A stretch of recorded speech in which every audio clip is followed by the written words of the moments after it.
Hey, DawgNation, I'm Brandon Adams, and this is DawgNation Daily, the daily podcast for Georgia Bulldogs fans, presented today by Georgia United Credit Union, and we are finally here, the week that we always wait for, and if you want to go back, 6-7 weeks ago, maybe we didn't know if it was quite all that possible. Georgia runs the gauntlet of the November schedule, standing here at 11-1 to close at the regular season, looking ahead to Saturday's SEC Championship. We are all over that here today and this week.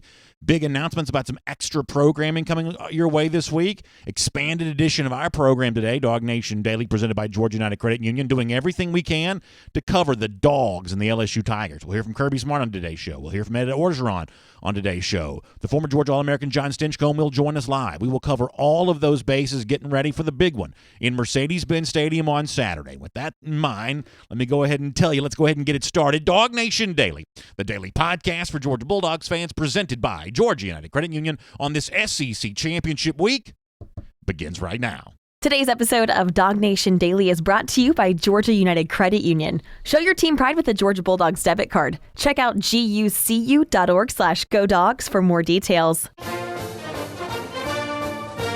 Presented by DawgNation.com. This is DawgNation Daily, the daily podcast for Georgia Bulldogs fans.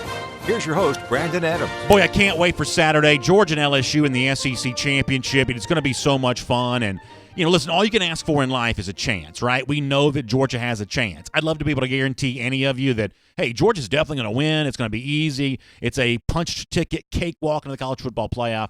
Obviously can't do that. LSU's a favorite in this game for a reason. Georgia's an underdog for a reason. But Georgia has a nice, solid chance, and that makes them the envy of most of the college football world, including some of the big dogs in the SEC, who've now been completely eliminated from the playoff discussion and have no chance of hoisting an SEC championship trophy. Yes, indeed, Georgia finds itself in a pretty good spot here on this Monday on DawgNation Daily, presented by Georgia United Credit Union. And when you think about Saturday and getting excited for the game, I think the words of Georgia coach Kirby Smart at the end of Georgia's 52-7 win over Georgia Tech on Saturday, I think if you weren't ready before, man, alive, are you ready now? Because I think that Kirby Smart, there won't be a preview video shown on CBS. There won't be anything in the media this week that more perfectly hypes up the SEC championship game and more perfectly explains why it's special that Georgia finds itself back in the spot again for the third consecutive year. There won't be anything more perfect in terms of a narrative and a narration even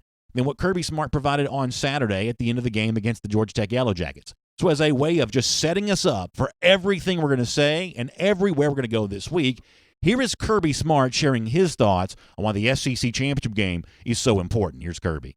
Well, I'm excited. You earned the opportunity to play in this game. And people will talk about a lot of games outside this, and this being a de facto play-in game and all these different things. The SEC championship is the greatest environment maybe in all of football, okay? Because you can say the Super Bowl and you can say all this, but there is no greater passion for a game than any place in the country when you talk about LSU and the University of Georgia. Doesn't matter who's playing in the SEC championship. It is, and I've coached in a lot of big games in my lifetime. The SEC championship is the greatest atmosphere, passion, energy. A lot of them have been those kind of games. And that's what you come to Georgia to play in. So we've earned the right to play in it. And we're going to go roll our helmets out there and give it the best shot we can. It is probably not going to surprise many of you, being the SEC homer that I sort of am, but I completely agree with everything that Kirby Smart is saying there. And I've been very lucky over the course of my lifetime to be at a lot of big games, not just college football games, but I've been to NFC championship games. I've been to the biggest games in sports. I've just been lucky there in that regard. I'm very thankful for that. But I can tell you that nothing feels the way that an SEC championship game feels. And if Georgia moves on from this SEC title game and goes on to win a national championship, the various next steps along the way will probably feel less significant than the SEC championship game feels. And listen, the Rose Bowl was amazing and it was great, but it was kind of a perfect confluence of events back in 2017. For the most part, the more you step away from the SEC championship, the more you step into kind of a more corporate, antiseptic environment. The more people you have just to kind of see and be seen, to be part of the gawking crowd, not necessarily living and dying with every play the way the SEC championship game does. It's one of the reasons why I like the divisions. It's one of the reasons why I like Conference Championship Saturday, because what the SEC has worked to build, dating back to the early 90s, is truly a special brand. It is the envy of all of college football. And the fact that Georgia gets to be here for a third consecutive year and work on a second SEC championship in the Kirby Smart era, that in and of itself is an accomplishment. And even though for Georgia it also comes with a punched ticket to the college football playoff, for now, just playing in this game, basking in the atmosphere and the aura that's created by the SEC championship, that in and of itself is plenty worth celebrating. And to give you an example of how moments like these in the SEC, the way this conference is kind of uniquely capable of conjuring it up, I mean, compare this to Dabo Swinney after the game against South Carolina on Saturday. His team gets a win, earns a undefeated 12-0 regular season, going to the ACC championship game itself here this weekend, but in the midst of what ought to be a celebration for Clemson about essentially cakewalking into the college football playoff, no, Dabo had Georgia on his mind. Dabo had the SEC on his mind. So the reason why Kirby Smart can say what he says about the SEC championship and it being the envy of college football and the atmosphere that's created, what kind of proves that to be true? A guy like Dabo Swinney saying a boneheaded thing like what he said this week. Here's Dabo. How important is this game? It's huge. I mean, it's huge from a national standpoint because obviously if we lose this game, I mean, they're going to kick us out. They don't want us in there anyway. We'd drop to 20. Georgia loses to this very same team, and the very next day it's how do we keep Georgia in it? We win to the team that beat South Carolina, and it's how do we get Clemson out? It's the dadgummest thing. So it's big because they can't vote us out. I mean, we got to go 30-0. I mean, we ain't got no choice. But we don't play nobody. I don't mind telling you, I think that's weak talk, loser talk from Dabo Swinney, and I think it does show a degree of jealousy. Not jealousy because Georgia's the better team than Clemson. There's a chance it's not. Obviously, Clemson's the reigning national champion. They've proved their status as an elite program, but what Clemson cannot have that Georgia gets to enjoy is the presence in an elite conference. And so while Clemson may be better, Georgia's just bigger by playing in better regular season games, bigger by playing in such a prestigious conference championship game. It's one of the reasons why no one questions the SEC champion and their relevancy, their worth for a college football playoff berth because of what's earned along the way. It doesn't make the SEC champion better than Clemson. There have been plenty of examples when that wasn't true, including this most recent season. But Dabo knows that being elite, if you've got no one to measure yourself against, in Wake Forest and Georgia Tech and NC State and all these teams that Clemson's been playing, don't provide much of a measuring stick. You may be the best, but you don't get to be the biggest when you're in a weak conference like the ACC. So the SEC, regardless of Georgia, whether it wins on Saturday or not, I think it deserves its chance to flex. And Georgia fans who fought and scratched, or the Georgia team itself that's going to fought and scratch to get back here, and the fans who've enjoyed every step of the way, it's a chance to enjoy this on Saturday for reasons that have nothing to do with the college football playoff. Although, admittedly, getting back there would be pretty fun, too. Let me shift gears and talk about something else different here for a moment. Obviously, one of the potential blemishes to Georgia's win against Georgia Tech on Saturday, and there were probably a few of those all the way around. We'll get to more of those coming up over the course of today's program. But one of those blemishes is the fact that DeAndre Swift leaves with a shoulder injury. It's called a shoulder contusion by Kirby Smart. It was really kind of a scary scene after the game, or I should say during the game, with Jake Fromm and James Cook and a few of the Georgia players kind of gathering around him, praying with him. And Richard LeCount was kind of close in on that for a while. And it's kind of heart-stopping for Georgia fans because as much as I will from time to time downplay the significance of individual injuries, boy, it's tough to downplay the DeAndre Swift injury if it indeed would be a factor in the SEC championship game. But given several opportunities to say otherwise on Saturday and then again on Sunday, Kirby Smart seemingly will not acknowledge that this is a serious injury for Swift. Smart seems to think, certainly working hard to make all of us think, that Swift is going to be fine. Let me give you a few examples of that, starting from the beginning of his post-game press conference on Saturday. With DeAndre Swift, I think he's going to be fine. He's got a shoulder contusion, and we think he'll be fine. I think he should be back. So that's obviously straight and to the point. Later on, Smart kind of asked, hey, well, if what you said's true, if he is going to be fine, do you feel like you kind of dodged a bullet here? Do you feel fortunate that the injury's not more serious than you've said it is? And Smart kind of went into a little bit more detail then about exactly what has been going on apparently with Swift now for quite some time. Here's Kirby again. Fortunate, I wouldn't say fortunate. It's never fortunate, that a guy gets dinged or gets hurt. I wouldn't wish that on anybody. But he's been dealing with that kind of all year. He's had shoulder contusions, and it's bothered him from time to time. And he's a really tough guy. He probably could have gone back in the game if he needed to. he knew that that wasn't what we needed to do, and we need to rest him and get him ready. He's been a warrior and a leader of this team, and his spirit will need, because next week he's got a lot of energy and emotion that we need. All right, so if you're scoring at home here, Kirby Smart says DeAndre Swift's going to be fine. It's just a shoulder contusion. And then he's asked by a reporter, well, do you feel kind of fortunate that it's not any worse than this? And Smart gives us some more details that this kind of shoulder thing is something that Swift has actually dealt with a lot this year. And Smart goes on to say that he could have gone back into the game here on this particular Saturday if he needed to. And, you know, I've used this as a disclaimer before. It's probably worth bringing up as a disclaimer one more time that gamesmanship exists before a big game. And we've probably seen some examples of that with Kirby Smart in the past, whether it's how he's talked about Lawrence Cager this year, how he's talked about DeAndre Swift in previous years. Smart certainly not under any obligation to be totally forthcoming with everything that's going on with his injuries. This is obviously one that fans care a lot about, but obviously the LSU coaches and players are going to be listening in closely too to find out everything that's being said here. So Smart, I guess, in some cases is going to reserve the right to kind of say what he needs to say to sort of protect the game plan that he wants to protect here. Hopefully, and I speak on behalf of all Georgia fans on this, hopefully that what Smart says there is absolutely 100% able to be taken at face value exactly the way that he says it. Shoulder contusion, he's fine. He's going to be that warrior. He's going to be that leader that he's always been. But you can't help but wonder, is this an example of Smart trying to protect the secrecy of what might be really going on here?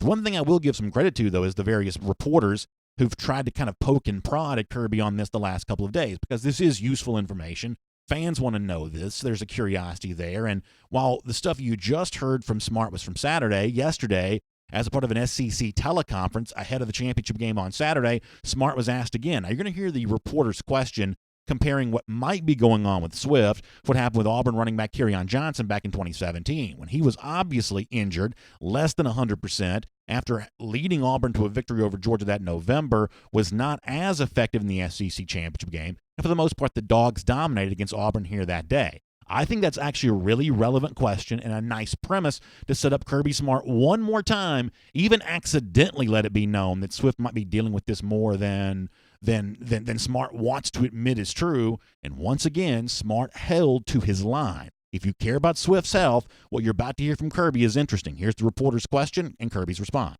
A couple years ago, obviously, Kerryon Johnson had a shoulder injury coming into this game, and as you guys quickly were able to pounce on him, he was not the same guy in Atlanta. I mean, is it one of those things if a shoulder's 80%? I mean, how do you kind of gauge that along the way?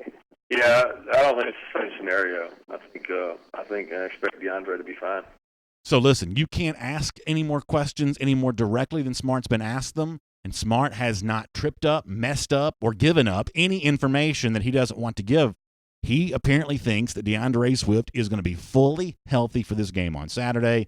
And I don't have to tell you the truth of that statement, how important it'll be for the Georgia game plan overall. We're going to take Smart at our word here on this show and look forward to seeing Swift be one of the leaders of the Georgia offense overall. The overall bottom line to kind of tie all of this together is, I don't think there's a more prestigious game than all of college football in the SEC championship, including every bowl game this sport has to offer. I don't think that's the case. I think this is as good as it gets. It leads to an even bigger and better trophy if you can win it, but the atmosphere itself here is pretty special. And Georgia's lucky to be back in this spot again with a chance to compete against a great team, great offense, great defense. The storylines kind of write themselves. We are going to have so much fun this week getting ready for the SEC championship game. Can't wait to share it with you here on DawgNation Daily, presented by Georgia United Credit Union. With that in mind, we'll keep things rolling. My name is Brandon Adams, and this is DawgNation Daily, the daily podcast for Georgia Bulldogs fans, presented today by Georgia United Credit Union. Lots of ways for you to get in touch with us, live on video, 10 a.m., DawgNation Facebook, YouTube, Twitter, on the radio at noon on Athens Sports Radio 960 The Ref, and we are available as a podcast wherever you find them, including the world-famous DawgNation.com. Really glad to have you with us today on what is kind of an expanded edition of our program, trying to cover all the bases for the beginning of the week as we head towards the SEC championship game coming up on Saturday. As I said before, it's all brought to you by our friends at Georgia United Credit Union. One of the great ways to show off your UGA fandom here this holiday season. You're buying a lot of gifts, taking a lot of folks out to meals. It's just kind of a fun time of celebration and enjoying all the things the holiday season brings with it. And no better way to show off Georgia fandom than showing off that Georgia United Credit Union Georgia Bulldogs debit card. And the cool thing is there are 3 different design options for you to choose from. You see one of the selections right there on your screen right now. And also, if you have an acquaintance acquainted yourself with Georgia United Credit Union, you're going to want to do that there as well. They've got 19 locations throughout the metro Atlanta area, offering you access to 100,000 surcharge-free ATMs, enhanced security features, convenient access to your money through online banking, and so much more. And the Georgia Bulldogs debit card can be yours free when you open a Georgia United checking account with options to earn interest. Let me give you the website to go to here to learn more about Georgia United Credit Union and to check out the Georgia Bulldogs debit card. It's gucu.org/GoDogs. That's gucu.org/GoDogs. That'll get you in touch with Georgia United Credit Union. All right, we've got Jon Stinchcomb here coming up in just a couple of moments. Before we get to that, though, let me kind of explain how this week is going to be a little bit different than some of the weeks that around here, because obviously Georgia's getting ready for an even bigger game than per usual with LSU in the SEC Championship. So each night at 6 p.m., we're going to be doing a Road to Atlanta presented by Kroger, and we'll be covering the day's activities, what Georgia coach Kirby Smart says, what LSU coach Ed Orgeron says, the various players involved in this, the key storylines. So extra edition of our program, almost like a double edition of DawgNation Daily, coming your way 6 p.m. live on video each and every night. So check out the DawgNation Facebook, YouTube page. We'll do this live on Twitter. And you can do Road to Atlanta presented by Kroger as we get ready for the big one here this week. And then, of course, on Thursday, Road to Atlanta going to be live. It's our own version of the Marlows matchup called Road to Atlanta here this week. We're going to be back at the Marlows and Peachtree Corners. That's 6 p.m. this upcoming Thursday, 5210 Town Center Boulevard in Peachtree Corners is the address. 5210 Town Center Boulevard in Peachtree Corners, that's the address. It won't just be me, though. The former UJL American Jon Stinchcomb will join us in a moment. He's going to be there and be a part of that. Our recruiting insider, Jeff Sintel, ahead of the early signing period, which begins in a couple of weeks, he's going to be a part of this, too. So it's the biggest Marlows event of the year to this point, celebrating the SEC Championship game, looking ahead to the start of the early signing period. And it's a part of a week's worth of broadcast for us. Road to Atlanta, presented by Kroger, and, of course, live at the Marlows in Peachtree Corners coming up on Thursday night. And, by the way, today is your last chance to also register for your chance to win the VIP giveaway that we're doing at the Marlows in Peachtree Corners. This includes VIP seating for 4 for the event that night. Most importantly, dinner for 4 from the chef-inspired food if you want to choose from the brand-new fall menu, which is delicious at Marlows Tavern. But you get dinner for 4 if you're the winner. We're also going to throw in a DawgNation gift package there for you as well. It is all going to be announced tomorrow. So this is your last day to register for your chance on that. DawgNationHelp@gmail.com is the email address to use. DawgNationHelp@gmail.com. We will notify the winner tomorrow. That's December 3rd, and invite you and some friends to be with us for the big event coming up on Thursday at the Marlows in Peachtree Corners. All right, we're going to get Jon Stinchcomb here in just a moment. Before that, let's go around the doghouse here, and let's talk a little bit more about the storyline for the SEC Championship, kind of coming from the LSU side of things here for a moment. You know, LSU coach Ed Orgeron did speak to reporters last night, a part of this SEC teleconference that kind of always kicks off the SEC Championship week, and it was quite interesting to hear Orgeron speak, the tone of voice that he uses, and I don't just mean to talk like this way that he does. I mean the seemingly more jovial attitude and atmosphere surrounding his conference call compared to Kirby Smart, who admittedly does not like his exchanges with the media, doesn't want to have to do any more than he has to. I don't know that Orgeron's typically all that much more excited about the media than Smart is. Maybe the fact that for Orgeron, this still feels a little new and different, coaching a team as head coach in the SEC Championship game compared to Kirby Smart. He'll now do this for the 3rd consecutive year, and, of course, had a string of doing these as Alabama defensive coordinator there as well. So maybe this is old hat for Kirby in a way that's not for Orgeron. But Orgeron did offer up some pretty interesting things, both in terms of his team, how they've been able to take their performance and success to a higher level here this year, and kind of what he expects of the Georgia defense. Because as I said a moment ago, the key storyline that determines how this SEC championship game is going to be viewed by the country, and I think ultimately who wins this thing, I think it kind of comes down to what happens with this vaunted, living up to the hype each and every Saturday Georgia defense against this explosive, striking fear in the hearts of opponents LSU offense. That's the kind of immovable force, unstoppable object, whatever the phrase you want to use here is. That's what everybody wants to see. And Orgeron, who certainly knows defensive football, threw some compliments Georgia's way for the way that it's played defensively this year. Here is what Orgeron said about the Kirby Smart defense yesterday evening. We just got a scouting report on Georgia, so our guys are breaking it down, but we do have a preliminary scouting report. Kirby's done a phenomenal job. This is the best defense we faced all year. They'll pressure, they'll play man, they'll play zone.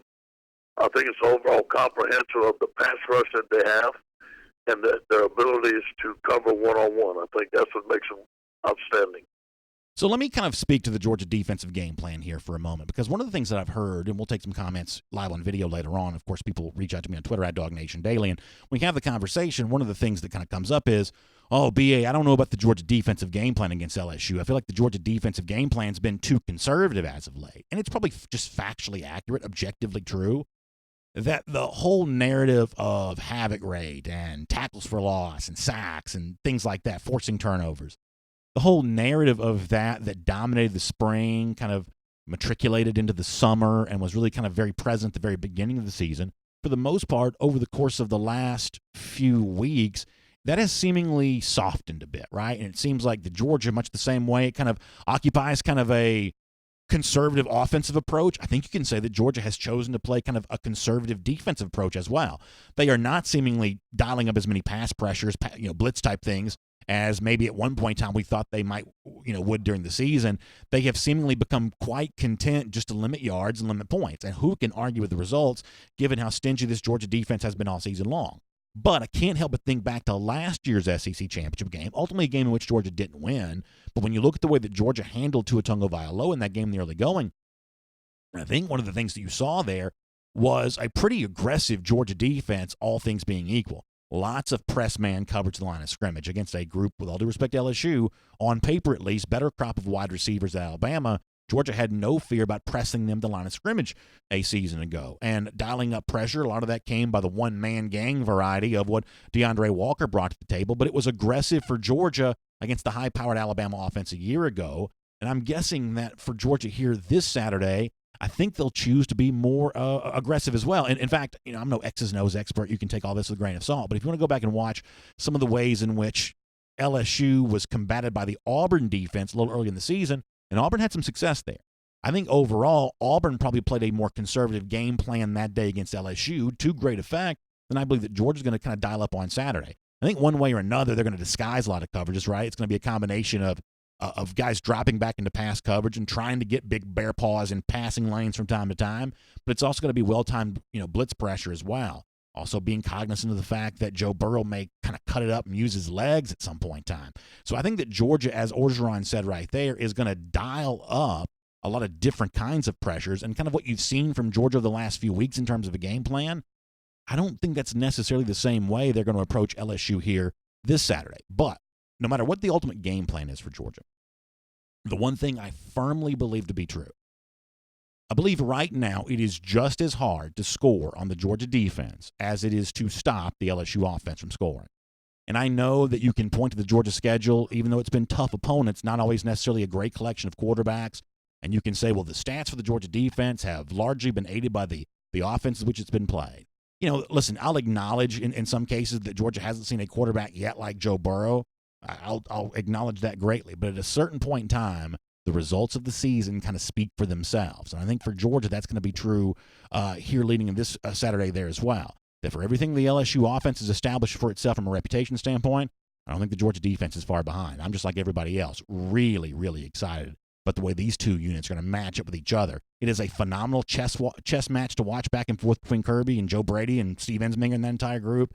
And obviously, it's going to go a long way in determining who wins this game here as well. That's Around the Doghouse. We will get Jon Stinchcomb here coming up in just a couple of moments. Before that, though, let me remind you that as we kind of head through the month of December here, there's a great opportunity for you to take advantage of a great offer from our friends at Brasstown Valley Resort and Spa. They're celebrating their 25th anniversary, and in honor of that, they're offering you 25% off select dates here in the month of December. But you've got to use the promo code BVR25. Now, if you're watching on the screen or watching on video, you see that on your screen, BVR25 at BrasstownValley.com. Select dates in December. Beautiful time to be at the resort. Christmas decorations everywhere. Big trees in the lobby. Fireplaces crackling with fire. Great chance to be there. And, of course, great opportunity to get some great savings as well. Use BVR25 at BrasstownValley.com, and you can take advantage of a terrific 25% offer. We'll have more from Kirby Smart later on. We'll get to the George Pickens stuff. But for now here on DawgNation Daily, let's get ready to talk to Jon Stinchcomb. And on video, I apologize for the bait and switch. We're going to get Jon here coming up in just a couple of minutes. His thought on the game here today. Jon, we're going to work with his schedule just a little bit, and we wanted to do kind of an expanded opening for us here anyway. Jon needed to take care of a couple things, so we'll get Jon here coming up in just a moment. Before that, we'll kind of pop over here and say hello to a few of you. We'll start on YouTube first. And we'll get a couple comments before we speak to Jon Stinchcomb after that. Green Soldier says LSU is a cool team, and I like them. Look, here's the thing.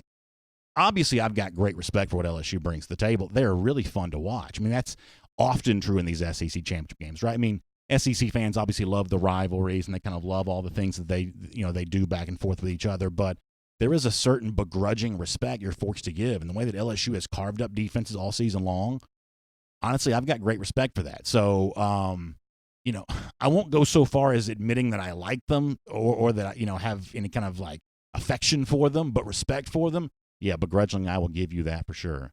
Devin Glenn says, going back to the Dabo Swinney comment a little earlier, if we beat LSU, can we please play Clemson, he says. I've been waiting for that day for a long time. And, boy, I know exactly how you're coming from on that one, for sure. I know exactly where you're coming from on that. Oren Chile says, I hope Kirby takes it easy in practice, no injuries. And, yeah, listen, I think hard physical practice is one of the hallmarks of Georgia's team. But, Oren, I kind of agree with where you're coming from on that this week. It's obviously a little bit bigger challenge when you're just kind of – you are a little bit banged up as it is. You've dealt with some injuries along your offensive line. You've had starting cornerbacks injured. Your best wide receiver's not going to play. Your best running back at least has a question mark next to his name, even if Kirby insists he's not hurt. So, yeah, a little bit different kind of practice week for Georgia.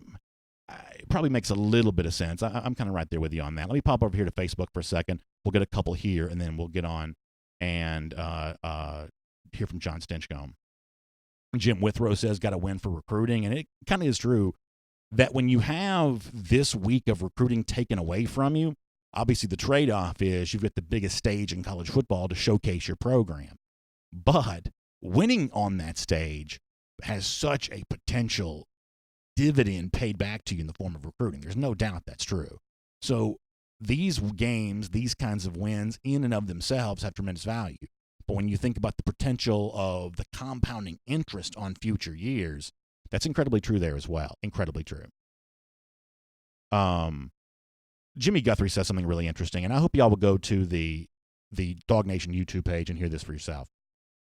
I thought that Tyler Simmons had some great comments post-game, and this show is already going to be like 2 hours long today if I'm not careful. So I didn't have time just to get everything in that I wanted to get in, but at some point in time, we do need to talk about this because I thought Simmons played really well on Saturday. And you can say, well, this is all related to the opponent that you're playing, and I'll obviously acknowledge Tech's not very good.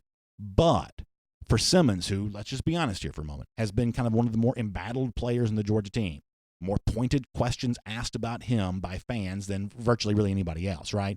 He's been kind of the guy in the crosshairs a little bit.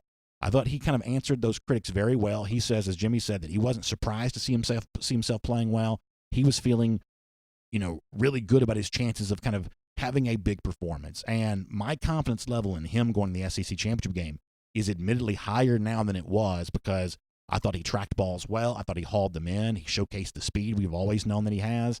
And I thought his confidence with the way that he spoke after the game spoke very well of that young man. It's a great point by Jimmy and a great job by Tyler Simmons on Saturday. We got more to do on today's program. A lot of your comments later on. We'll at least squeeze in as many as we can. But for now, you want to hear from an expert, the former Georgia All-American, the guy who lives and dies with every moment of this team, watching it very closely. Georgia and LSU on Saturday. No better person to preview that with than our buddy Jon Stinchcomb. Let's do that right now.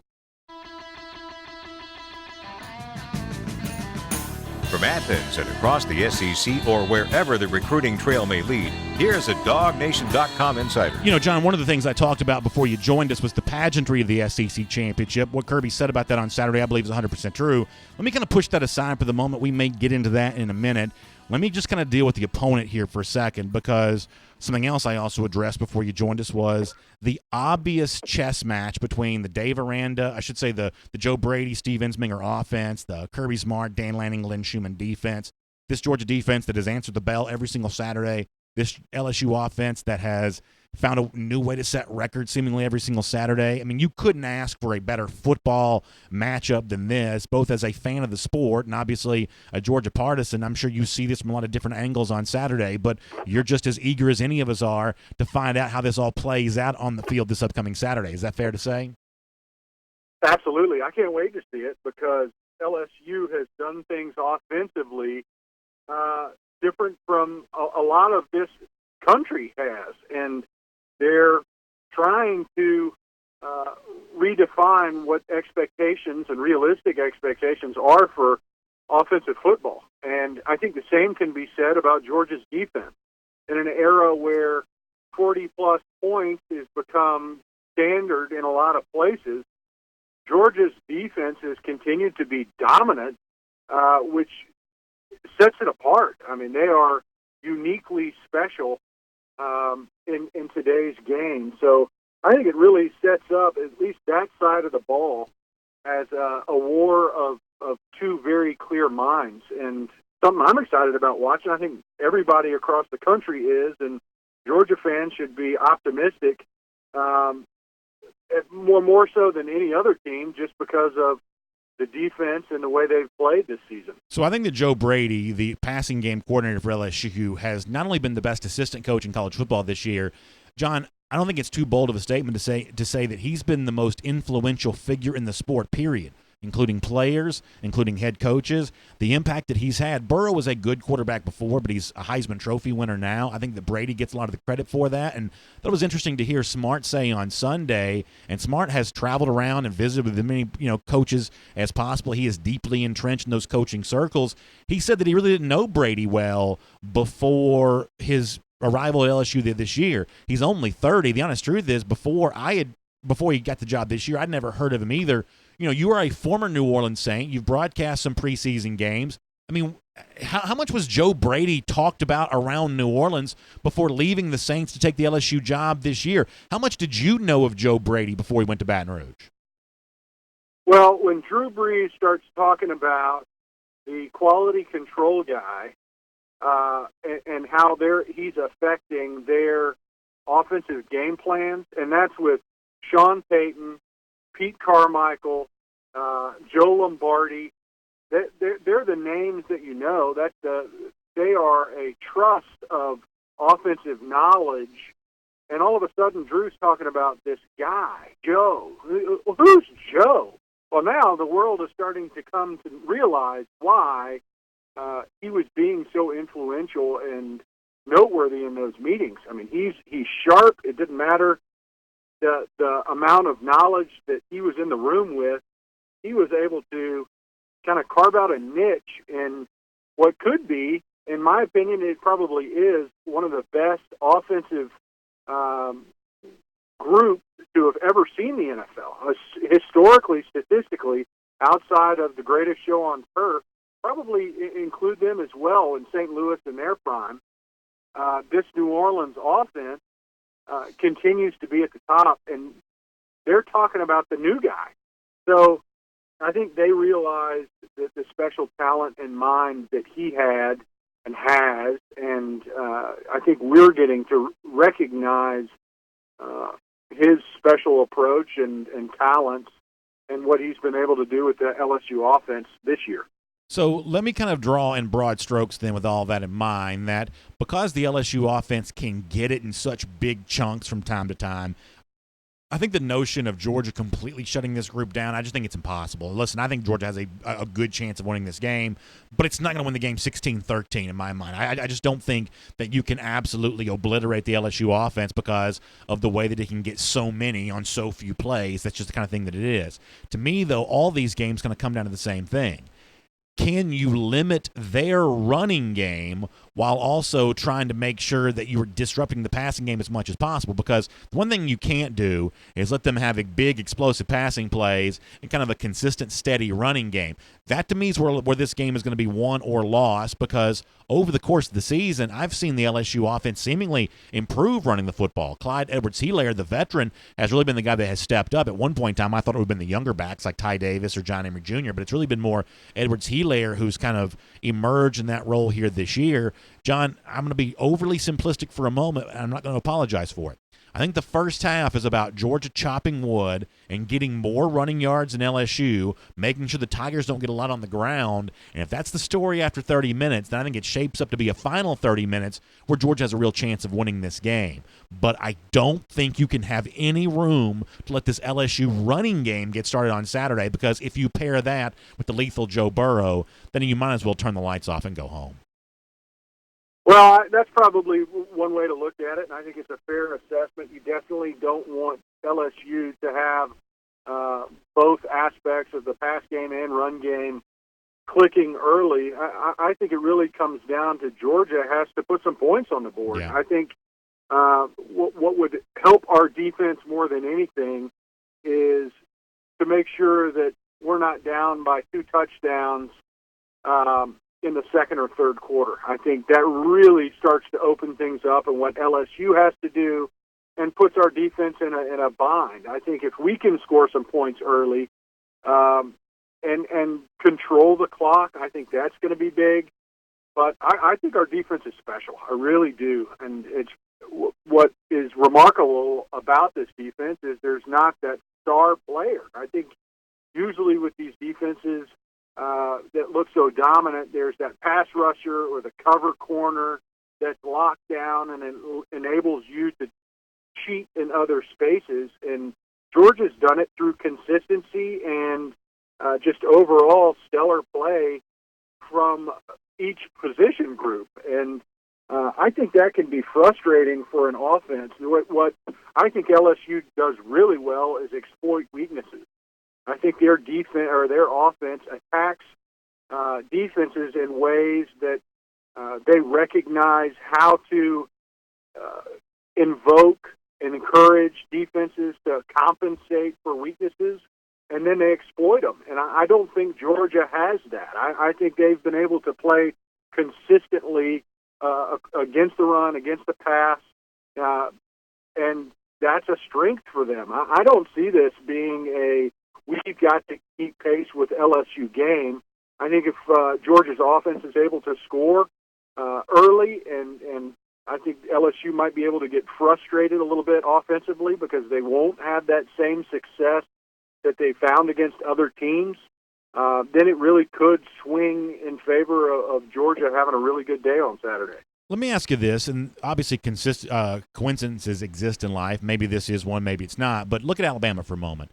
They've gotten so explosive in offense the last couple of years, but the defense is really a shadow of its former self. Alabama's ability to run the ball this year is not what it once was in the heyday of Nick Saban. Kind of the same thing with LSU there as well. As the LSU offense has gotten way better, this is not the sort of defense that, certainly some of your, brethren at Georgia would have been facing back in 2003 and some of those years when it was just, head knockers at every position and rattling cages, all game long. This is a little bit different kind of LSU defense. Now, it's too simplistic to say, well, the rise in offense has caused the rest of the program to become a little softer, but boy, it's hard not to notice the way these prolific offenses have kind of seemingly given up something somewhere along the way to get there. A, do you think that's true, that being such a pass-happy, prolific offense has negative impacts on other areas of the program? And can Georgia exploit that on Saturday by simply being the tougher football team?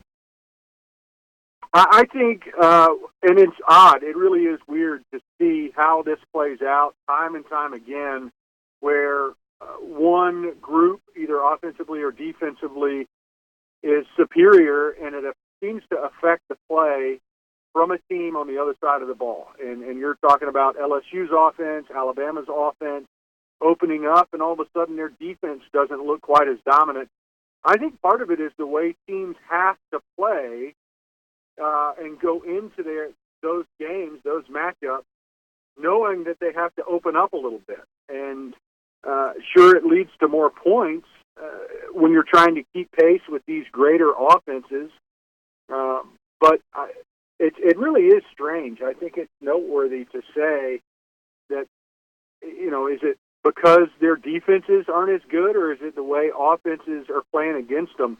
I think it's a combination of the two. I don't think they have the same horses that they've had in the past, specifically talking about LSU and Alabama's defense.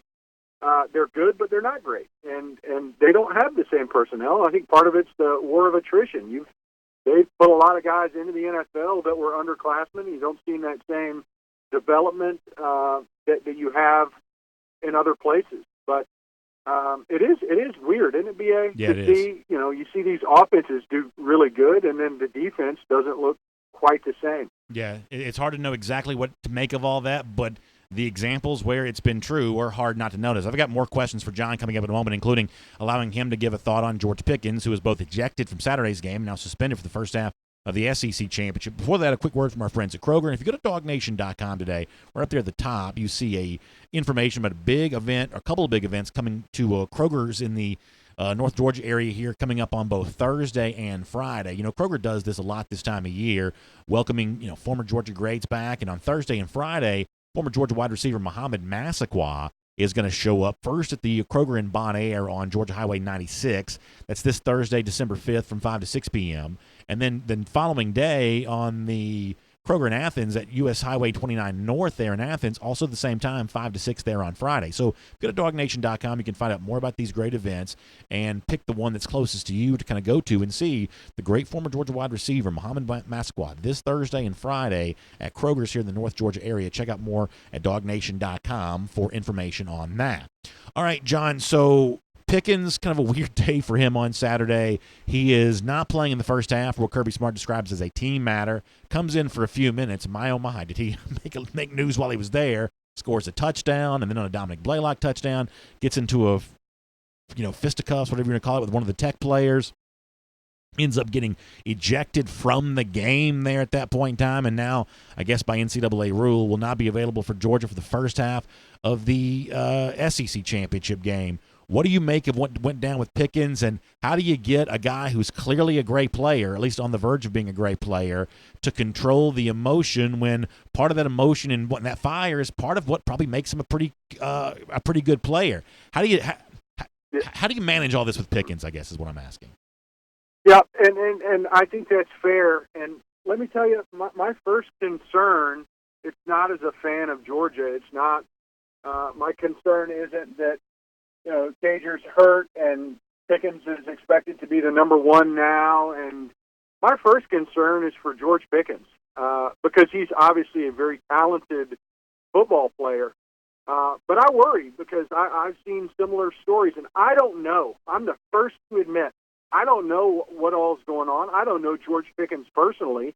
I don't know much about him other than what you see on a football field, that he's super talented and plays with passion. But it gives me pause and concern when, for team reasons, and you put those in quotes, air quotes around it, that he's suspended for that first half, and you see him get in trouble in a game of control when, let's be honest, I mean, Swilling should be ejected from the game just like George Pickens was, and rightfully so, for that fisticuffs that they had right there. But, my concern is for George, is that, he's a talented guy, but I've seen a lot of talented guys that have other stuff get in the way of them finding the success that they're capable of. And maybe I'm going out on the rails for making more out of his situation in this year than is there. But on the heels of a first half suspension for quote unquote team reasons, and then see him jeopardize an opportunity for himself and his team, it gives me concern that, I know the resources they have at Georgia. I know the support staff that they try to pour into guys. I hope that George is able to lean into those things, lean into those spaces and resources that are available to him if he needs them. And if he doesn't, my apologies, I'm making more out of it than is there. But, my concern is that he's got all the talent in the world to be successful through the game of football, and there's plenty of distractions and plenty of other things that can get talented players tangled up. And I think Saturday is an example of just that. Whatever it was, he wasn't able to play the game that he's talented at for the first half, and we saw what happened. He was drawn into another situation where he's not able to finish against Georgia Tech, and he's going to miss the first half of an SEC championship where, one, his team needs him, and two, he needs it. I mean, if you're a great football player, you got to be able to play football. Just ask AB. You know, Sure. the best wide receiver in the game is sitting at home, not because he can't play it, but it's because of other stuff. And, you know, again, long-winded way of saying my first and foremost concern is for George in that, you know, he's able to not let outside factors affect his ability to perform in an arena that he's been gifted in, and that's the game of football. Well, John, it's going to be very interesting to see how that plays out this Saturday when he does get a chance to play in the second half, and obviously a really fun week for Georgia fans upcoming. I can't wait to share some of this with you on Thursday there at the Marlows in Peachtree Corners for our big Road to Atlanta Marlows matchup event previewing Georgia and LSU, and, of course, having Jeff Sintel join us for a little recruiting talk. Will be fun there as well. John, thank you so much for sharing your time with the UGA fans this week. I know that you are just as excited about the game as we are, and I can't wait to break it all down with you when we get there to the Marlows and Peachtree Corners on Thursday. Have a good week between now and then. Look forward to seeing you at Marlowe's, BA. Sounds good. Let's take a look around the rest of the league. This is SEC Through. So I'll have some more thoughts on George Pickens here coming up in just a moment. I'll let you hear what one of the Georgia players said about that, what Kirby Smart said about that, and I guess I'll, to the extent that it's possible, I'll do what I can to defend George here in just a moment too, although I completely agree with what John said in terms of, hey, these are the kinds of things that you got to work through and you got to figure out a way to control those emotions on the field. Completely agree with that. We'll just talk more about Pickens here coming up in just a moment. For now, though, let's go cruise around the SEC, courtesy of Royal Caribbean. Let's face it, listen, it's a long season for all of us, and when you think about the weather turning cold, it's pretty cold here in the Atlanta area where I live. A nice tropical vacation on a beautiful Royal Caribbean cruise ship. Man, that sounds great this time of year, and really no better choice for that right now than the all-new Oasis of the Seas. That is a totally amplified, made bigger and better than ever before cruise ship experience from our friends at Royal Caribbean. They're turning 50 years bold this year. One of the ways they're celebrating that is by kind of reintroducing some of these ships, into the fleet. And the Oasis of the Seas is one of those, whether it be the Ultimate Abyss, the tallest water slide at sea, fun bar, kind of nightclub environments like Playmaker Sports Bar and Arcade, Music Hall, the Lime and Coconut, which is like 3 stories tall, kind of a tropical, really just paradise type bar experience. The Bionic Bar that has robotic arms. If you watch on video, you see all the things for the whole family, for kids, the entertainment for adults, and just kind of everything else. It's a perfect vacation experience. It's the boldest choice you can make for any vacation. And if you go to RoyalCaribbean.com, you can find out more about the Oasis of the Seas, the other ships in the fleet, and also to get in touch with a travel advisor and help you get that travel booked. All right, let's do some SEC through stories. Cruise around the SEC with the Royal Caribbean. A lot to cover here today. Let me start with the Iron Bowl. And however many months ago, I went on the Paul Feinbaum show, and I said during that show that I thought that Nick Saban was pretty obviously in the winter of his career, that he's just getting older. And as he gets older, I think the Alabama program is going to suffer. And boy, I heard from all kinds of, Alabama fans very upset with me about that. I don't take great pleasure in saying anything like that. But what I predicted then seems obviously coming true now. Saban lost in the Iron Bowl on Saturday. He was out-coached by Gus Malzahn in the process. I think Malzahn essentially laughed at Saban in the post-game locker room almost for sure with the way that he was able to coax Alabama into that 12-minute on the field penalty by lining his punter up at a wide receiver position like Auburn was going to run a play. It's just an example of Malzahn outsmarting Saban. That wouldn't have happened years ago, but it is happening right now. The other thing is, Alabama fans will blame the loss on the penalties that the team sustained. The honest truth is, though, Alabama didn't lose this game because it was undisciplined. Alabama lost this game for the reasons that I talked to Jon Stinchcomb about a moment ago. This is a program that's just gotten soft. They're soft with their running game. They're soft on defense. They're just not physically tough anymore. They've essentially become a Big 12 version of themselves. They are scoring points left and right. They average nearly 50 points a game for the regular season. But they're not stopping people anymore. Not the good teams anyway. Not LSU this year, not Auburn this year, not Clemson the last 2 times they played them. Go back to the Ole Miss game in 2015, I guess, but that's a good while ago now. Recent losses for Alabama have all included lots of points being scored. And the question you got to ask yourself is Nick Saban at this point in his career, does he have the energy required to restore the toughness to Alabama? When they've dealt with transfer portal issues, and they've dealt with recruiting misses, and they've dealt with injuries, they've dealt with all of that. Does he have the energy to do this now in this stage of his career? To me, Nick Saban on Saturday gave off some real Steve Spurrier in 2015 vibes. I've said before that once Saban and Alabama are out of the playoffs, Saban would start looking for a way out. And I think the next 12 months will be very interesting on that to find out, does Saban have the energy required to fix what's broken in Alabama? We'll find out. Speaking of coaches on their way out, a couple of those in the SEC off the course this weekend. You know, sometimes in the NFL you call it Black Monday, the first day after the end of the regular season. We had a little bit of a Black Sunday around the SEC. Matt Luke is gone from Ole Miss. Barry Odom is gone from Missouri. And both of these decisions in their own way were kind of controversial. The Ole Miss players have really seemingly stood up to support Luke's firing, you know, saying they don't favor it. And there's even been some rumors from some of the Ole Miss media that a lot of those guys may transfer. I'll take that with a grain of salt. I'm not quite so sure about that. The Odom thing was a little bit more critical from some of the folks in the media, and some of the former players, you know, seemingly felt like they were just too impatient with Barry Odom. Let me kind of deal with both these stories separately here for a moment. The fact of the matter is, you can excuse away the games in which Missouri played without Kelly Bryant. This is also a team that lost to Vanderbilt. This team that lost badly to Kentucky, with Kentucky starting a wide receiver at quarterback. There's a lot of really ugly play for Barry Odom this year. I'm not quite sure it's going to get better. And with the situation at Ole Miss, I mean, listen, I always felt like that Luke was a transitional coach, kind of a feel-good hire because he felt different, the opposite from maybe a little bit more of a used car salesman vibe that Hugh Freeze gave off.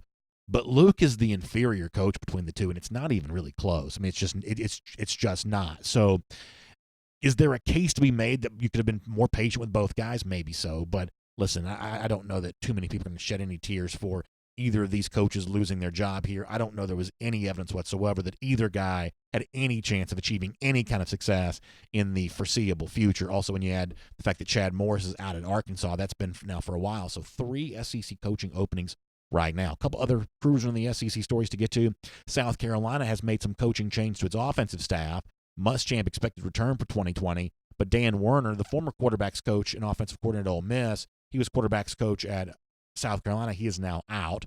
Sounds like Brian McClendon is going to stay on staff but get a demotion. That means a new offensive coordinator is coming in. They also fired their strength coach as well. It won't take too many people very long to connect the dots between Will Muschamp and another coach that Kirby Smart also has some ties to as well, Mike Bobo, who's out of Colorado State. You know, I guess the question here comes down to, does Bobo want to be a head coach again? Does he feel healthy enough? Because this is a serious issue. I know he's dealt with some health issues. Does he feel healthy enough to be a head coach again? If he does, then I don't think you diminish your brand by becoming an offensive coordinator again. It's more likely he becomes an analyst if he's looking for that next head coaching job. I think once you demote yourself, you kind of stay demoted. But if Bobo has decided that being a head coach is not what he wants to be, then he'll be a very attractive free agent for a program like South Carolina or any other who may be looking for a play caller and a guy that can work with some quarterbacks. He's clearly done that before. Speaking of quarterbacks, 2 other quick stories to get to here. And speaking of South Carolina, there are reports coming out of Columbia that Jake Bentley is going to transfer. That's not been confirmed by Bentley, at least as of press time, as they say in the industry. But nonetheless, the thought is with Ryan Helinski now established as the Gamecocks quarterback, Bentley may be looking to move on. It is confirmed and known for sure that Florida quarterback Felipe Franks is now leaving that program. Once again, Kyle Trask has won that job. And so now Franks will look for a new place to go play football. So this is the time of year. Coaches are going to be on the move. Quarterback's going to be on the move. This is rumor mill season. Some of that will involve Georgia. We'll probably follow that in the days ahead. But for now, buckle your seatbelt for a wild ride around the SEC. And we'll make that cruise around the SEC, courtesy of our friends at Royal Caribbean. All right, real quick word from my bookie. Then we're going to hear from Kirby Smart on George Pickens. Obviously, a lot of you love to get action down on games. You like bets because it's just a fun way to make the games that don't involve Georgia a little bit more interesting. Or some of you think you have great insight on the dogs, and why not make a little money on that? Well, that's what my bookie offers you a chance to do. And when you sign up for your first deposit, they're going to give you a big first deposit bonus. That means up to $1,000. They could double your first deposit. But in order to take advantage of this great offer, these great savings, you've got to use the promo code DawgNation. It's all one word, spelled D-A-W-G. Use the promo code DawgNation with MyBookie, and you can get a big first deposit bonus and enjoy all the things that make MyBookie famous. The best player perks in the industry, the fast, no-hassle payout when you win, and a big first deposit bonus when you use the promo code DawgNation. Simply find MyBookie online. Just type it into your browser. The internet will do the work for you. Use the promo code DawgNation. After that, you play, you win, you get paid. All right, let's talk George Pickens here just for a moment. And let me, I guess let me start this way. So you know what happened. He doesn't play the first half. He steps in, comes in the second half, and ends up getting to a little bit of a scuffle and some punches were thrown, some wrestling occurred. He ended up, well off the sidelines. And this is what Kirby Smart said about after the game. Here's Kirby on Pickens. I'll address the George Pickens situation. He was suspended for the first half for violation of team rules, and that's all I'm going to say about that. And then, unfortunately, he got an undisciplined penalty. And when you make undisciplined decisions, regardless of what's done first, you pay a penalty for that. So he won't be able to play the first half of next week. And when you make emotional decisions, that's what happens. So we're going to help George, and we're going to help him grow up and try to make better decisions so that he can help our team. But that's unfortunate. So Kirby acknowledges the tech dude's the guy that starts it, but ultimately that doesn't absolve George Pickens from the responsibility here, not even close. And as far as the way other players are going to treat this situation, I thought one of the real team leaders here, Monty Rice, defensive guy, but a leader for the entire team, I thought he spoke in no uncertain terms about this as well. Here's what Rice said about Pickens. I feel like, that's a huge learning lesson for him to not do something dumb like that because, he's a vital part of the team, vital part of the offense. He's a young guy. But, obviously you see how productive he is. He can help us a lot. So, he just got to be smarter, there ain't no way around it. It ain't nothing else to say. Ain't no woulda, shoulda, coulda. All he got to do is just not throw a punch or slap or whatever he did. He just got to be smart. So I think that what Rice says there is unassailable. It's obviously true, and I trust team leaders like that to help instill that message and that belief, that value into George Pickens. And I trust Kirby Smart as a coach kind of run the kind of program that kind of allows that to be true. But the one thing I'm not going to do, though, is kind of be willing to toss Pickens aside or even suggest that I'm kind of like, I've had it up to here with him and my patience has run thin with George Pickens. I'm just not going to do that because ultimately, and this is just a fact of football, that it is a lot easier to put some composure in a guy who has fight than it is to put some fight in a guy who's really, really composed. It's just a fact. And nobody condones what Pickens did, and obviously if he had a chance to go back and redo that, he would do it differently. And it kind of stinks that he's not available to Georgia for the first half. But there aren't that many guys in the world who can do what Pickens can do, who can go out there and dominate a defensive back, catch touchdowns. Even as a freshman, he's proven himself to be, I think, one of the real future stars in this Georgia offense and one of the most difficult to guard guys in the SEC. At least in times and flashes, he kind of shows you what made him a five-star coming out of high school. This is not to say that because he's an elite talent, everything he does gets excused. That's not what that is. But college is a time where you learn and grow. And learning and growth is an opportunity provided to everyone, including a guy like George Pickens. Pickens brings something to the table that Georgia really needs. An aggressive, fighting behavior. It has served him well. It's one of the reasons why he's had such a successful freshman season. However, he may have a little too much of a dose of that. He needs to soften some of those edges. But that's what college is. Listen, if you had a video camera on me when I was 18 years old for all the dumb things that I did, I'd be embarrassed right now. And I'm sure that Pickens probably, regrets this. He may be a little bit embarrassed by it there as well. I mean, ultimately, the SEC championship game, by the way, is also going to be solved and determined and won on the basis of chopping wood in the first half anyway. So if Pickens gets a big play, it's probably going to be in the second half as it is. But the bottom line here is Pickens is a guy that Georgia needs.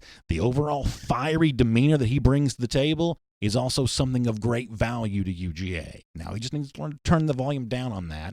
And over the course of the next couple of years, my guess is the Georgia leaders, the Georgia coaches, and everybody else are going to help him do just that.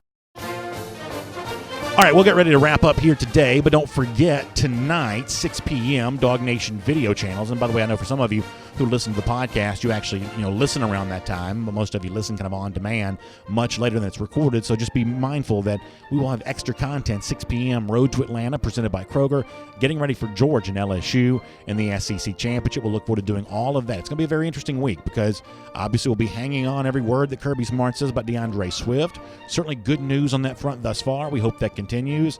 And just kind of hanging on every word from the LSU side about exactly what they plan on doing, kind of being in the spot for the first time in a while. We haven't seen LSU in an SEC championship game in a good number of years here. So return for them. How do they handle that? How do they combat Georgia? Very interesting storylines. We'll follow all that here on DawgNation Daily, presented by Georgia United Credit Union, and Road to Atlanta, presented by Kroger. And by the way, still thinking about the Gator Hater Updater, 1,129 days. We'll see you tomorrow. And on a video, we are a little late here as we roll into our R.S. Andrews cool down, but we will try to take care of it nonetheless. Let's try to roll through like 15 strong minutes of comments. We'll get as many as we can. And then we'll get ready to hop off after that and let you get on with your day. But, of course, we'll see you back here 6 p.m. for Road to Atlanta presented by Kroger. More on the SEC Championship here today. Cliff Hancock says, Matt Landers, time to show up and perform. Yeah, listen, I think that much the same way you saw some nice things from Simmons, Landers also recorded to catch on Saturday. And so the patience and the faith that Smart has shown in them over the course of the year, that may indeed pay off on Saturday. By the way, before I get more of your comments, let me also thank our friends at R.S. Andrews for making this all possible. You know, this time of year, you move into the holidays, you got friends and family kind of coming over all the time, and the last thing you want to be dealing with is like a water heater issue or some sort of electrical deal where something's not working the way it's supposed to be. And by the way, your electricity has a huge strain on it this time of year because of the fact that you got Christmas lights lit up all over the place. Well, R.S. Andrews can take good care of you with that. You can find them online at rsandrews.com. And by the way, if your heating system goes out, that $99 furnace safety check to make sure that it's not just working the way that it should be, cold today here in the metro Atlanta area, but also safe for the winter to come, R.S. Andrews will take good care of you in that regard too. So find them online at rsandrews.com. The website, once again, rsandrews.com. All right, more of your comments. Julie Oden Thornton. I like this comment from Julie.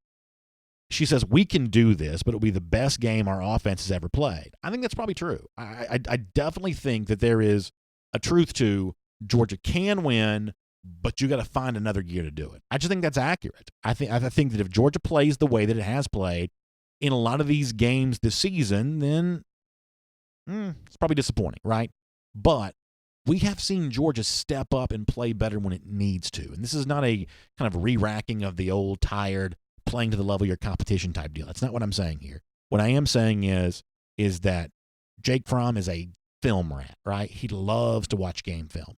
Kirby Smart and these defensive coaches, they live for the opportunity to scheme up something against this LSU defense. And really that's what it comes down to. It's not the offense needing to score 50, and it's not the defense needing to pitch a shutout. It's kind of something in between. The offense playing a little bit better than it has for most of the season, and the Georgia defense holding the LSU offense a little bit below where it's been for most of the season. If you can kind of find a happy zone there where Georgia can win 28-27, 27-26, something along those lines, hard to imagine LSU much lower than that. Frankly, hard to imagine Georgia's offense much higher than that.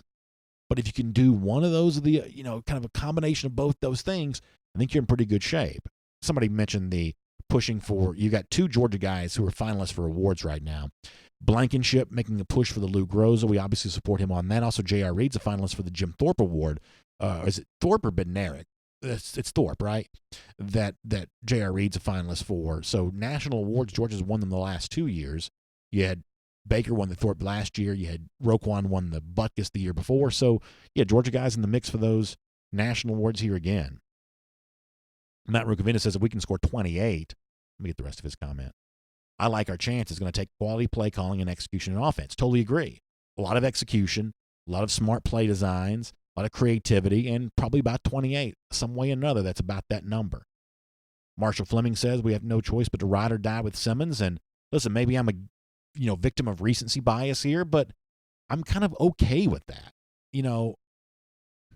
I thought that he showed some nice things. And, boy, he stepped up and spoke to the media on Saturday with a ton of confidence. Check that out on the DawgNation YouTube page.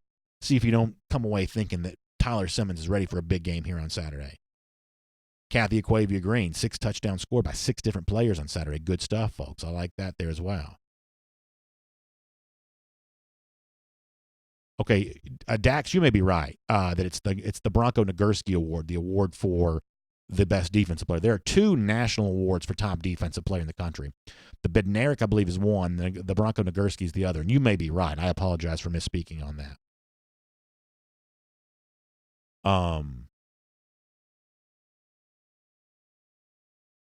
Tim Kilrain says, hope the refs let the defensive backs play physical. Yeah, I mean, one way or another, I think that 2 teams like this that kind of want to get in each other's face, I think calling the game physical is just sort of the best benefit for both sides. I don't think ticky-tack refereeing serves either team very well on Saturday. I just don't. I'd much rather have some bumping and some banging, physical football players, athletic football players, competitive football players. They're going to have some bumps and some bruises and some hurt feelings. I'm sort of fine with that, Tim. I'm right there with you on that.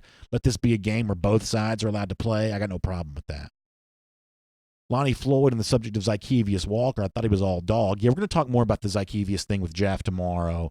but I'll mention a little bit on this right now. And listen, I'm obviously a little disappointed. I'm disappointed on two fronts. I have no idea if Zykevious Walker is going to be a great player at the college level or not. I have no idea if any of the players that Georgia gets instead of him are going to be a great player. I'm always very slow to say this guy's definitely going to be great, this guy is not. I just don't trust anyone's individual evaluation of any player, my own included. However, I do think it's a little bit concerning, not catastrophic, not disastrous, but concerning that a guy like Walker was thought to be in the fold for Georgia as much as he was, only to have him kind of wriggle away at the last minute, end up at Auburn. And this is, listen, I got no tears about, I'm never going to complain that anybody plays too rough in recruiting. I'm just not. I'm not. There's no tears being shed by me over, well, so-and-so swooped in there at the last minute. Listen, this is not tiddlywinks, okay? We are wide-eyed and open about the aggressive nature of recruiting down to the final hour, okay? I got no tears being shed over the fact that somebody wants to play rough and come in, throw some elbows at the last minute for commit. I just don't I'm not going to complain about that. That's the way it goes. But from a Georgia standpoint, I think you've got to be really careful about your own process when over the course of time you've allowed a guy like this to kind of get away when, we'll never hear one way or another from Kirby. This is not the kind of thing that you can ask Kirby about. He can't talk about prospective student athletes, nor will he probably ever talk about this after the fact.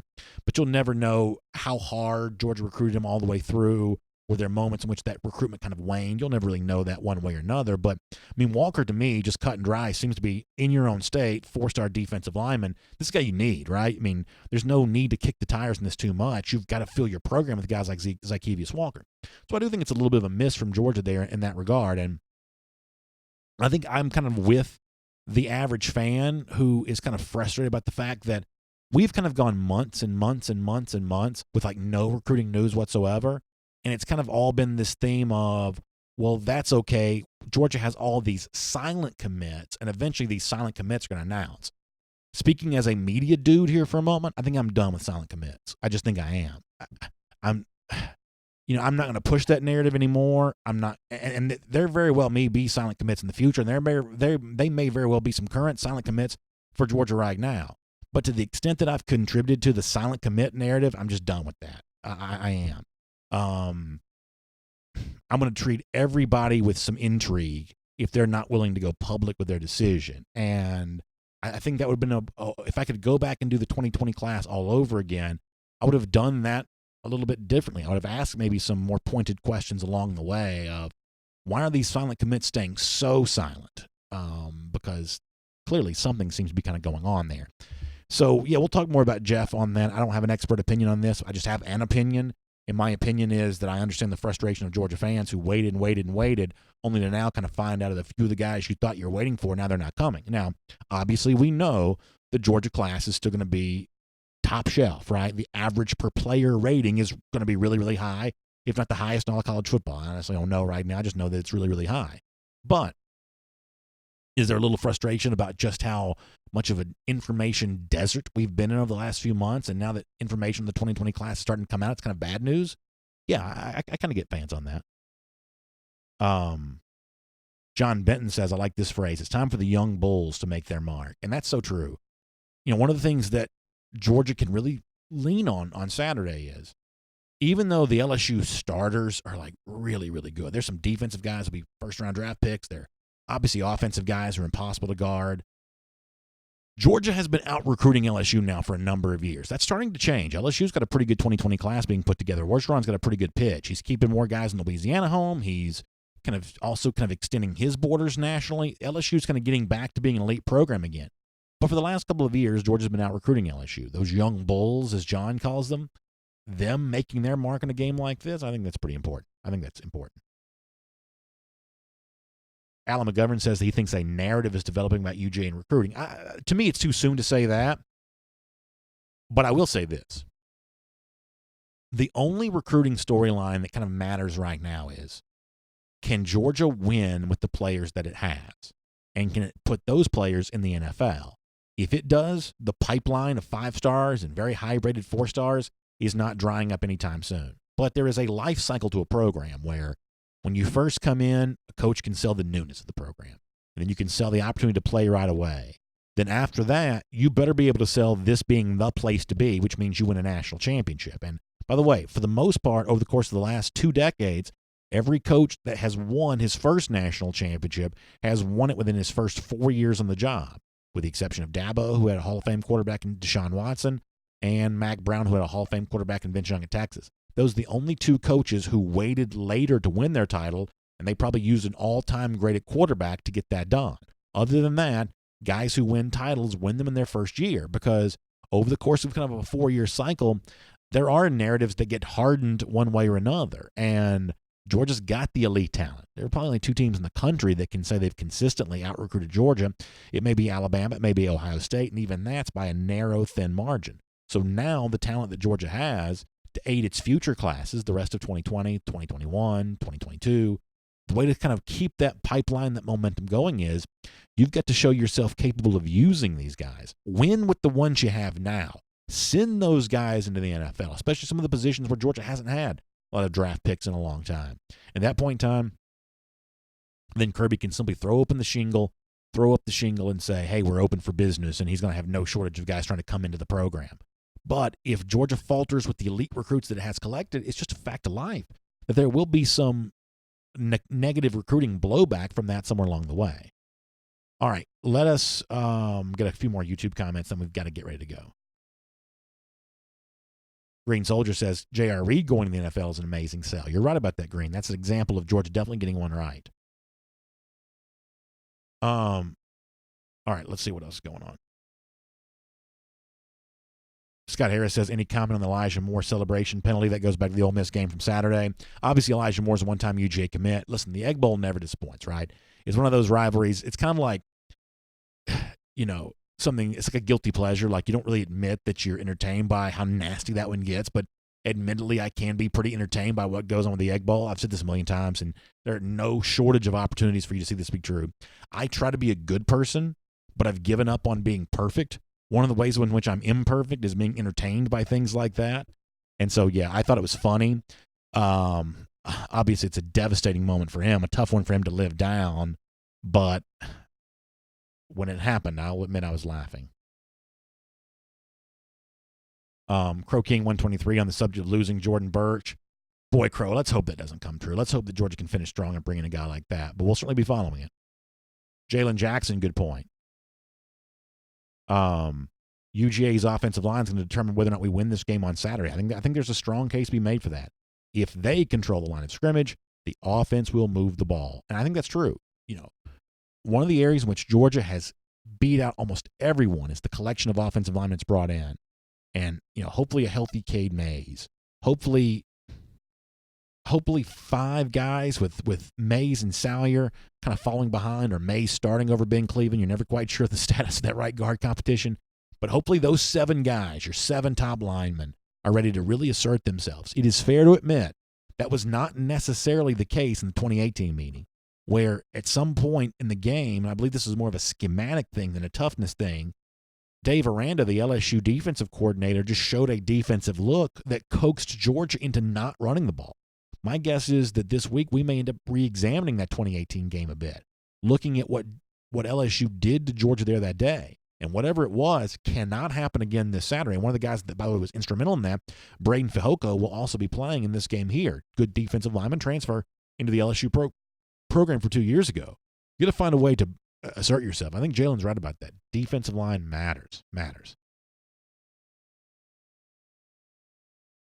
GB2 says, do you think we can run the ball enough to keep LSU in check till Pickens can get in the second half? GB, I hope so, because that's Georgia's chance of winning this game. And part of me wants to bring in a big axe here this week, because if there was ever a keep chopping game for Georgia, I think this is it, which means you got to stay patient. You got to stay quietly confident as this game kind of provides a little bit of a slow build. I really think, and this is not what anybody wants to hear, I totally get this, but I really think that the Georgia chance of winning is one of these deals where neither team kind of gets off to a very good start, but Georgia's laying the groundwork for running plays that work a lot more in the second half. And I think it's a coincidence that Pickens is available to play in the second half, but the big explosive play you may hit in this game, I think, is more likely to come in the second half because of the work that you do in the first half. if Georgia can't chop wood, to use the phrase that Kirby Smart likes to use, then I don't believe it's going to win. I just don't. I think you've got to significantly outrush LSU. I think you've got to successfully call a good number of running plays. There's an old stat in the NFL, which can be misleading, but maybe for this game, not quite so much so, that the NFL team that rushes 40 or more times wins about 80% of the time. Now, that's not because running teams win. It's typically because winning teams run. But the number of running plays that Georgia's able to call on Saturday, I do think could be kind of an interesting gauge for how well Georgia's going to do. And while sometimes time of possession can be misleading, it may not be as misleading on Saturday. So GB2 says, can Georgia run the ball? My answer is I believe they can, and I believe they better, because that, to me, is the way you win this game. Georgia wins this game by being Georgia on steroids. It just does. Georgia doesn't win this game by being a sugar-free version of LSU. It's got to be the most jacked up version of itself. That's what I believe anyway. All right, what else is going on? Boy, we got to go. Let me go back over to Facebook here for a moment. Actually, let me get Vegeta 30577 first. He says, a stingy defense and a good run game and time of possession is the three things UGA needs for the win against LSU. I like all three. Scott Harris calls it a revenge tour 2019. Yeah, we don't talk about it as much because these two programs don't have a lot of history with each other, at least recently. But you better believe there's a lot of bad tastes in mouths for what happened to Georgia and Baton Rouge a year ago. I don't know how much the media plays this up this week or the fans play this up this week, because it's just kind of been forgotten based on everything that's happened since then. It's been a pretty newsy year for UGA. But I do believe that for the players who played in that game a year ago, not equating themselves better than they did against LSU, I think that matters. And I think they'll be looking to prove something. The same way the 2017 team wanted to prove something against Auburn, who had just beaten it. A little bit of juice about the game that happened last October. I think there's probably a chance that there's some truth to that there as well. Green Soldier says, do you think that Zamir White sees the game because of Swift's injuries? So here's what I'm going to do.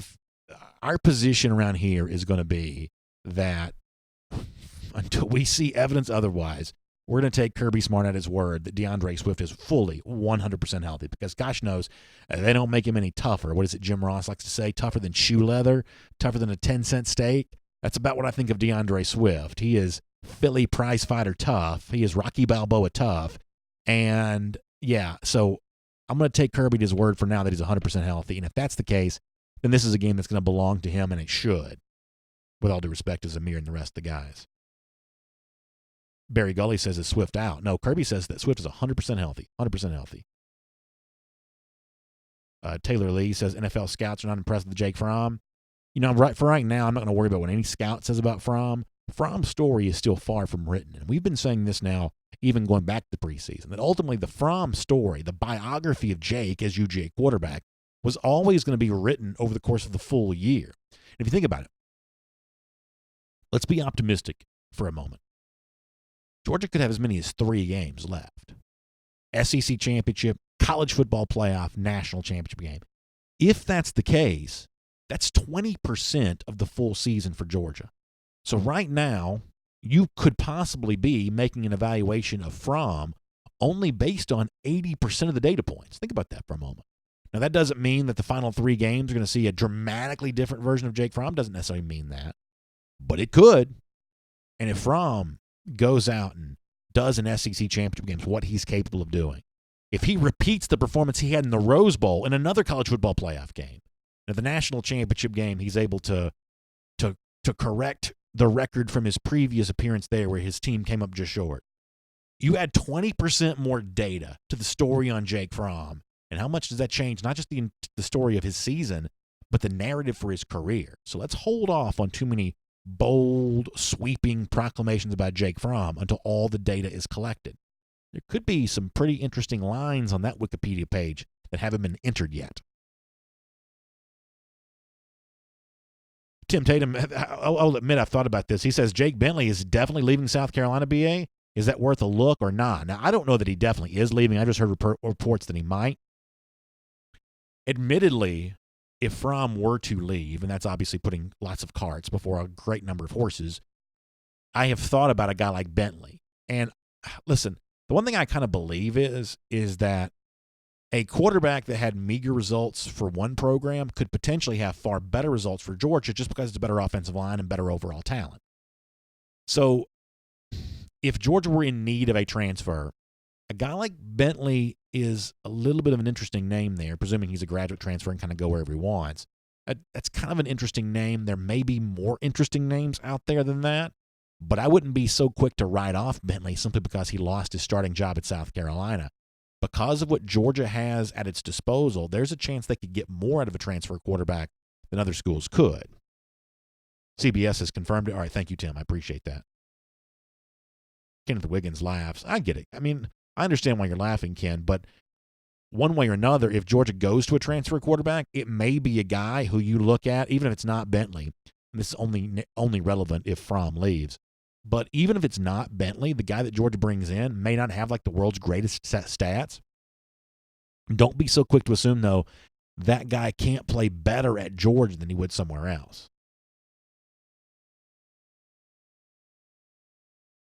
Robert Hosea says Fromm isn't going anywhere, but he wants Houston's Derek King. Yeah, I mean, that's going to be the prized possession. I do believe he's going to be on the open market no matter what he said about that. That's the prized possession that's out there for sure, for sure. I mean, for those of you who haven't studied about much on King, even if Georgia's not in the market, you're going to hear that name a lot over the course of the offseason. All right, we're going to go. Good stuff, everybody. Excited about the week. See you at 6 tonight for a Road to Atlanta presented by Kroger. Let me also say that our friends at the AJC make Atlanta News Now possible. That's why you want to check in at ajc.com throughout the day and kind of find out about everything that you want to go. By the way, speaking of the AJC, our buddy Chip Towers, funny moment last night. I'll try to play the audio of this sometime. So teleconference is like the most boring thing in the world, right? Like if you've ever had like a conference call at work, a college football conference call, teleconference is like the same thing. They're all just kind of boring and sort of sleepy. And there's like a person's like, all right, let's go to Chip Towers from the AJC to ask a question.